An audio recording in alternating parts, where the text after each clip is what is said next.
Notification सबसे पहले मिल सके। मूवी स्टार्ट होती है और हम एक कार को पेट्रोल पंप पर देखते हैं। इस कार में बैठा आदमी पेट्रोल पंप पर मौजूद एक लड़के को टैंक फिल करने के लिए पैसे देता है, पर उस लड़के को कुछ तो शक था इस आदमी पर। तभी हम इस आदमी की कार की डिक्की में एक लड़की को बंद देखते हैं जिसके हाथ और मुंह बांधे हुए थे। ये आदमी अपनी कार का म्यूजिक तेज कर देता है जिससे उस लड़की की आवाज़ यहाँ खड़ा पेट्रोल भर रहा लड़का ना सुन पाए। ये आदमी पेट्रोल भरवा के यहाँ से सीधा एक जंगल की तरफ जाता है और तब तक वो लड़की भी अपने हाथ खोलने में कामयाब हो जाती है। जैसे ही ये आदमी उस लड़की को मारने के लिए डिक्की खोलता है, वो लड़की से धक्का देकर भाग जाती है। तभी हमें उसी दिन का सुबह का वक्त दिखाया जाता है जहाँ हम एक लॉयर जॉन को देखते हैं।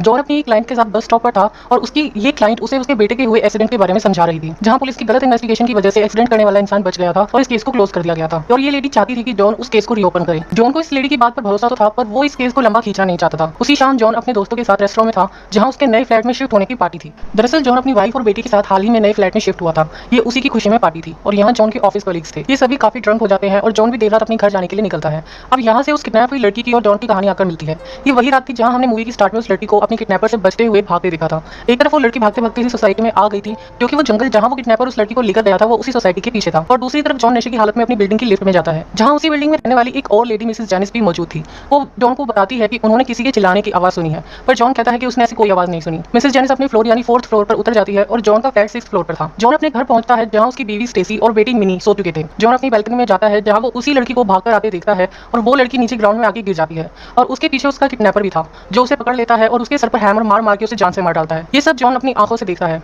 वो डर की पुलिस को कॉल करने के लिए अपना फोन निकालता है और उसके हाथ से फोन गिर जाता है। तभी स्टेसी जाग जाती है और पानी पीने के लिए घर की लाइट्स जैसे ही ऑन करती है जॉन भागकर लाइट्स ऑफ कर देता है क्योंकि वो किलर की नजर में नहीं आना चाहता था। स्टेसी पूछती है कि क्या हुआ, पर जॉन उसे कुछ नहीं बताता और स्टेसी वापस जाके सो जाती है। जॉन अपनी बैल्कनी में गिरा फोन लेने जाता है जहां वो किलर अभी भी मौजूद था और वो जॉन के फ्लैट की तरफ ही देख रहा था। देखकर लगता है कि उसे जॉन को देख लिया था। वो जॉन के घर की तरफ बढ़ने लगता है और जॉन जाके अपने घर का दरवाजा अच्छे से लॉक करता है और एक बेसबॉल बैट लेकर दरवाजे के पास ही खड़ा हो जाता है। वो काफी देर तक दरवाजे पर बैठा रहता है पर वो किलर नहीं आता। वो जब टाइम देखता है तो सुबह के 4 बज चुके थे और जॉन इतना ज्यादा डर जाता है कि वो उस लड़की की खबर पुलिस को नहीं देता। हम देखते हैं कि वो लड़की अभी भी जिंदा थी और वो अपने फोन से पुलिस को कॉल करती है, पर वो किलर वापस आता है और फोन को डिस्कनेक्ट कर देता है और उस लड़की को खत्म करने के लिए वापस उस पर हैमर से वार करता है और अब उस लड़की की मौत हो चुकी थी। अगली सुबह पुलिस उस सोसाइटी में पहुंचती है क्योंकि जो फोन उस लड़की ने पुलिस को किया था वो पिक हो गया था। जॉन अपने अपार्टमेंट से ये सब देख रहा था पर वो गवाही देने के लिए सामने नहीं आता। वो चुपचाप अपने ऑफिस के लिए निकलता है और स्टेसी को मिनी को स्कूल से टाइम से लाने को कहता है। बेसिकली वो काफी टेंस था अपनी फैमिली की सिक्योरिटी को लेकर। वो नीचे जाता है जहां मेल बॉक्स में उसे कुछ पेपर्स मिलते हैं, पर तभी वहां एक लड़का आकर उसके सभी पेपर्स ले जाता है और जॉन इतना ज्यादा डर जाता है कि वो नीचे ही गिर जाता है। पर बिल्डिंग का सिक्योरिटी गार्ड आकर उसे बताता है कि वो सोसाइटी की मैनेजर का ग्रैंडसन है जो थोड़ा मेंटली डिस्टर्ब है और अपनी ग्रैंडमदर को ये सभी स्टफ रिसाइकल करने में हेल्प करता है। इस लड़के को सभी जिम कहकर बुलाते थे। पुलिस सोसाइटी में रहने वाले सभी लोगों से पूछताछ करती है और पुलिस को एक लड़की बताती है कि उसने भी कुछ चिल्लाने की आवाज सुनी थी करीब रात 2 बजे। वो लड़की बताती है कि उसके बाद उसकी मॉम ने लिविंग रूम की लाइट्स ऑफ कर दी। इसका मतलब था दोस्तों कि कई लोगों ने इस मर्डर को देखा पर कोई भी सामने आके इसके लिए गवाही देने को तैयार नहीं था, जबकि पुलिस को फोन आया था 4 बजे। पुलिस समझ जाती है कि वो लड़की 2 घंटों तक जिंदा थी। अगर किसी ने हिम्मत की होती तो शायद उसे बचाया जा सकता था। सोसाइटी की मैनेजर जॉन के घर पहुंचती है और एक डॉक्यूमेंट उन्हें साइन करने को देती है जिसमें लिखा था कि उस सोसाइटी का कोई भी इंसान पुलिस से बात नहीं करेगा क्योंकि वो लोग इस केस को बस रफा दफा करना चाहते थे जिससे उनके घर की कीमतें कम ना हो। जॉन इस डॉक्यूमेंट को देख बहुत गुस्सा हो जाता है। उसी रात जॉन पुलिस की वेबसाइट पर एक एनोनिमस रिपोर्ट लिखता है जहां वो कन्फेस करता है कि उसने ये मर्डर होते देखा है, पर फिर किसी डर के कारण उसे डिलीट कर देता है। अगले दिन स्टेसी को किसी अननोन नंबर से कॉल आता है पर कोई बिना कुछ बोले ही कॉल कट कर देता है। ऐसा 2-3 बार होता है। तभी ये नोटिस करते हैं कि इनका पेट डॉग बीबी कहीं चला गया है। कि पूरी बिल्डिंग में उसे ढूंढने जाते हैं और दूसरी बिल्डिंग से वही किलर इन्हें देख रहा था। अगले दिन इंस्पेक्टर टॉम जो कि इस केस के इंचार्ज थे वो इसी बिल्डिंग में आते हैं क्योंकि सीसीटीवी कैमरास की मदद से उन्हें पता चला था कि 3 लोग थे जो कि उस रात सोसाइटी में जाग रहे थे। पहला था जॉन, दूसरी मिसेस जेनिस और तीसरा ये मैं आपको थोड़ी देर में बताती हूँ। टॉम मिसेस जेनिस के अपार्टमेंट में जाते हैं पर वो दरवाजा नहीं खोलती। इसके बाद वो जॉन के घर जाते हैं जहाँ स्टेसी से वो पूछताछ करते हैं। स्टेसी को जितना पता था वो बता देती है कि जॉन उस रात देर से घर लौटा था, तो टॉम को अब जॉन पर शक था कि शायद उसने कुछ देखा हो। वो अपना कार्ड स्टेसी को थमा देते हैं और जाते जाते वो मिनी के हाथ में फ्लायर देखते हैं जो उसने अपने डॉग बीबी के मिसिंग होने पर बनाए थे और ये फ्लायर पूरे एरिया में लगे थे जिनमें इनके घर का फोन नंबर भी था। जॉन जब इन फ्लायर को देखता है तो गुस्सा होकर स्टेसी को फोन करता है, पर स्टेसी को नहीं पता था कि जॉन को इन सबसे प्रॉब्लम क्या थी। वो अपनी बिल्डिंग की तरफ जा रहा होता है कि तभी एक बाइक पे आदमी उसे फॉलो करता है। वो जैसे ही जॉन की तरफ बढ़ता है कि वहाँ टॉम आ जाता है। वो जॉन से सवाल करने लगता है क्योंकि उसे पूरा यकीन था कि जॉन ने जरूर कुछ ना कुछ तो देखा है। पर तभी उसे एक फोन आता है। उन्हें एक आदमी के बारे में पता चलता है जिसपे उसी लड़की ने स्टॉक करने की कंप्लेंट की थी। पुलिस उसे चेस करती है और वो पुलिस से भाग रहा था और काफी लंबी चेस के बाद वो अपनी बिल्डिंग के लॉन्ड्री रूम के पास जा बैठता है पुलिस से छुपके और उसे किसी का फोन आता है। हम उसके पीछे से किसी को आगे देखते हैं और इसके ठीक बाद मीडिया रिपोर्ट्स में बताया जाता है कि पुलिस से भागते वक्त उस आदमी ने सुसाइड कर ली। यानी दोस्तों उसे जिस किसी का भी फोन आया था उसी ने साइनाइड देकर उस आदमी को मार डाला था और ये वही किलर था। पुलिस के लिए ये केस क्लोज हो चुका था पर टॉम को अभी भी कुछ खटक रहा था। इन्हें उस आदमी के घर से इजीली मर्डर वेपन मिल जाता है लेकिन कोई मर्डर करके हथियार को अपने ही घर में क्यों छुपाएगा। उसी वक्त जब जॉन उस आदमी की फोटो देखता है जिसने सुसाइड की थी, तो वो पहचान जाता है कि ये वो किलर नहीं था। तभी जॉन के घर मिसेस जेनिस आती है और वो जॉन से पूछती है कि उसने भी उस रात उस किलर को देखा था ना। जॉन कुछ नहीं कहता, पर मिसेस जेनिस समझ जाती है। वो जॉन को उसके साथ पुलिस के पास चल के टेस्टिफाई करने को कहती है, क्योंकि उसने भी किलर को देखा था, पर वो अकेले जाने से डर रही थी। पर जॉन उसकी बात नहीं मानता और अपने घर से जाने को कहता है। मिसेस जेनिस अपने अपार्टमेंट में जाती है, पर दरवाजे पर ही वो किलर मिसेस जेनिस पर अटैक कर देता है। इसके बाद हम जॉन को देखते हैं जिसके घर में मिसेस जेनिस का फोन रह गया था और उस पर उसके हस्बैंड का फोन आ रहा था। जॉन वो फोन वापस करने मिसेस जेनिस के घर जाता है, जहां उनके घर का दरवाजा थोड़ा खुला हुआ था, जहां से जॉन घर में उसी किलर को देखता है जो मिसेस जेनिस की डेड बॉडी को ठिकाने लगा रहा था। जॉन वहां से चुपचाप निकलना चाहता था, पर फिर से मिसेस जेनिस का फोन बजने लगता है और किलर ये सुन लेता है। वो जॉन का पीछा करता है और जॉन भागते हुए नीचे बिल्डिंग के गार्ड के ऑफिस चला जाता है और इस भागदौड़ में जॉन के हाथ से मिसेस जेनिस का फोन गिर गया था। वो गार्ड के ऑफिस के फोन से पुलिस को फोन करने लगता है, पर तभी उसी किलर को अपनी बीवी और बच्चे के पीछे खड़ा देख वो डर जाता है और फोन वापस रख देता है। तभी वहां टॉम आता है जो जॉन से एक बार फिर पूछता है कि जिसे पुलिस ने पकड़ा वो असली किलर है या नहीं, पर जॉन टॉम को बुरी तरह डांट कर वापस भेज देता है। जिसके बाद वो किलर भी वहां से चला जाता है और अब उनका डॉग बीबी भी वापस आ गया था। अगले दिन ऑफिस जाते वक्त बिल्डिंग की लिफ्ट में जॉन को मिसेस जेनिस के हस्बैंड मिलते हैं, जो कि अपनी मिसिंग वाइफ की पोस्टर बिल्डिंग में लगा रहे थे जगह जगह। जॉन से बात करते हैं, पर जॉन मना कर देता है कि उसने मिसेस जेनिस को नहीं देखा। हालांकि वो जानता था कि मिसेस जेनिस मर चुकी थी। दूसरी तरफ पुलिस स्टेशन में अभी भी टॉम असली कातिल को ढूंढने की कोशिश कर रहा था और उसे हाईवे की सीसीटीवी फुटेज में एक ब्लैक सेडान दिखती है और उसे पता चलता है कि मर्डर वाली रात ऐसे ही ब्लैक सेडान की मिसिंग कंप्लेंट फाइल की गई थी। टॉम का कॉलीग आकर उसे इन्वेस्टिगेट करने से रोकता है, पर टॉम उसे थप्पड़ मारता है और बताता है मिसेस जेनिस के मिसिंग होने के बारे में, यानी असली किलर अभी भी फ्री था। उसी शाम सोसाइटी के मैनेजर और कुछ लोग मिसेस जेनिस के हस्बैंड को उसके मिसिंग पोस्टर लगाने से मना करते हैं और जेनिस के हस्बैंड का कहना था कि कोई इन पोस्टर्स को हटा रहा है। स्टेसी जेनिस के हस्बैंड की हेल्प के लिए आगे आती है, जिसके बाद वो वहां से चला जाता है। स्टेसी सोसाइटी की मैनेजर को ब्लेम करती है कि उन्होंने ही जिम से कहकर वो पोस्टर हटवाए हैं और ये सच था।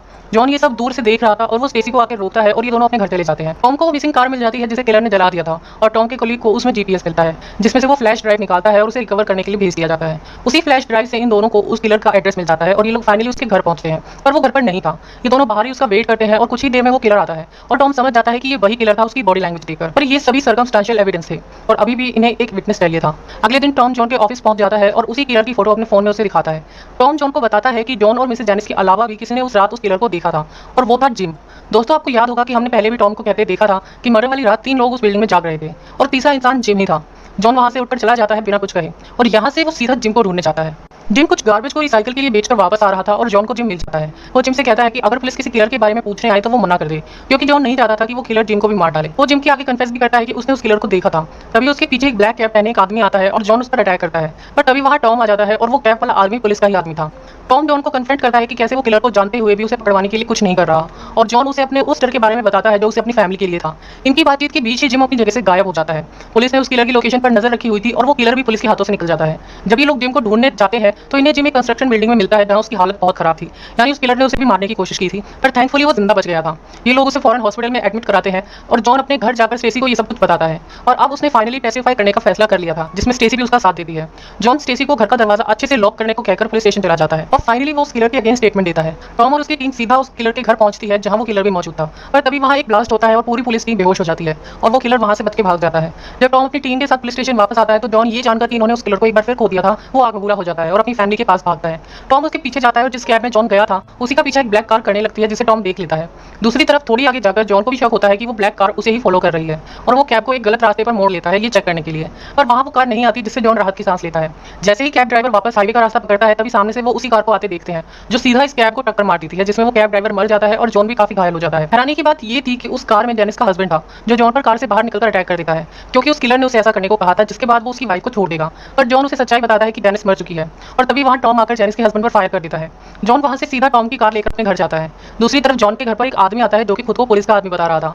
जेनिस उसे सिक्योरिटी कैमरा में अपना आईडी दिखाने को कहती है और फाइनली वो दरवाजा खोलती है और ये पुलिस का ही आदमी था जिसे टॉम ने जॉन के घर भेजा था। जॉन के घर के बाहर एक प्लास्टिक बैग था जिसमें बीबी की डेड बॉडी थी और तभी वो किलर आकर उस पुलिस वाले पर अटैक करता है और उसे मार डालता है, जिसके बाद वो स्टेसी की तरफ बढ़ता है। स्टेसी अपने रूम में जाकर रूम लॉक कर लेती है और मिनी को कबर्ड में छुपा देती है। किलर को दरवाजा तोड़ देता है और स्टेसी उसके सर पर वार करके पहले मिनी को घर से बाहर भेजती है और फिर उस किलर के पैर पर उसी का हैमर मारकर वो खुद भी घर से बाहर भागती है। वो मिनी को लेकर सीढ़ियों से नीचे भागती है और ग्राउंड फ्लोर पर पहुंचकर वो किलर इन्हें पकड़ लेता है और जैसे ही वो स्टेसी को मारने वाला होता है वहां बिल्डिंग के बाकी लोग आ जाते हैं, जिन्हें देख वो किलर उसी जंगल की तरफ भाग जाता है। तभी वहां जॉन पहुंचता है और स्टेसी और मिनी को गले लगा लेता है। इसके बाद वो भी उस किलर के पीछे जाता है, जहां उसी जंगल में किलर और जॉन के बीच हाथापाई हो जाती है और इस दौरान बहुत तेज बारिश हो रही थी, जिससे जंगल में लैंडस्लाइड हो जाता है। जब बारिश रुकती है तो जॉन की आंख खुलती है और वो अपने आसपास कई डेड बॉडीज देखता है जिसे उसी किलर ने मारकर यहाँ दफनाया था, जो अब लैंडस्लाइड के कारण सतह पर आ गई थी। उस किलर के पेट में भी एक पेड़ की लकड़ी घुस जाती है और जॉन उसे उसके हालात पर छोड़कर अपने घर की तरफ निकल जाता है। कुछ दिनों बाद हम जॉन को देखते हैं जो कि हॉस्पिटल से डिस्चार्ज हुआ था और टॉम से मिलने आता है। मीडिया रिपोर्ट्स में बताया जाता है कि उस किलर का नाम स्टीव था और स्टीव ने ये सभी मर्डर्स क्यों किए इसका कोई कारण उन्हें समझ नहीं आया था। जानिस के हस्बैंड को भी छोड़ दिया गया था और इसके कुछ दिन बाद हम देखते हैं कि जॉन अपनी फैमिली के साथ उस अपार्टमेंट से मूव कर लेता है और यहीं ये मूवी खत्म हो जाती है। दोस्तों, इस मूवी में एक बहुत ही स्ट्रॉन्ग सोशल मैसेज देने की कोशिश की गई है। हम देखते हैं कि उस लड़की का मर्डर होते कई लोगों ने देखा पर किसी ने भी पुलिस के आगे आकर टेस्टिफाई नहीं किया, इवन जॉन ने भी। ये दिखाता है कि कैसे सोसाइटी में क्राइम होते देख भी हम अपनी आंखें बंद कर लेते हैं। कभी हम दूसरे के मामले में पढ़ना नहीं चाहते तो कभी हमें अपनी फैमिली की चिंता होती है और ऐसे ही कई केस हमेशा के लिए बंद हो जाते हैं क्योंकि कोई गवाह कभी मिल ही नहीं पाता और उन लोगों को जिनके साथ गलत हुआ कभी जस्टिस नहीं मिल पाता। दोस्तों, आपको क्या लगता है कि ये सही है या नहीं, मुझे कमेंट सेक्शन में जरूर बताएं। उस किलर ने उस लड़की को क्यों मारा इसके पीछे कोई कारण नहीं है। मूवी में बताने की कोशिश की गई है कि कुछ लोग बस बिना कारण के ही क्रिमिनल होते हैं क्योंकि उन्हें क्राइम करना अच्छा लगता है। तो यही थी इस मूवी की कहानी। आई होप आपको वीडियो पसंद आई होगी और अगर आई है तो वीडियो को लाइक जरूर करें और अगर चैनल पर नए हैं तो प्लीज चैनल को सब्सक्राइब करके जरूर चाहिएगा। मैं आपसे मिलूंगी अपनी अगली वीडियो में, तब तक के लिए bye bye and take care.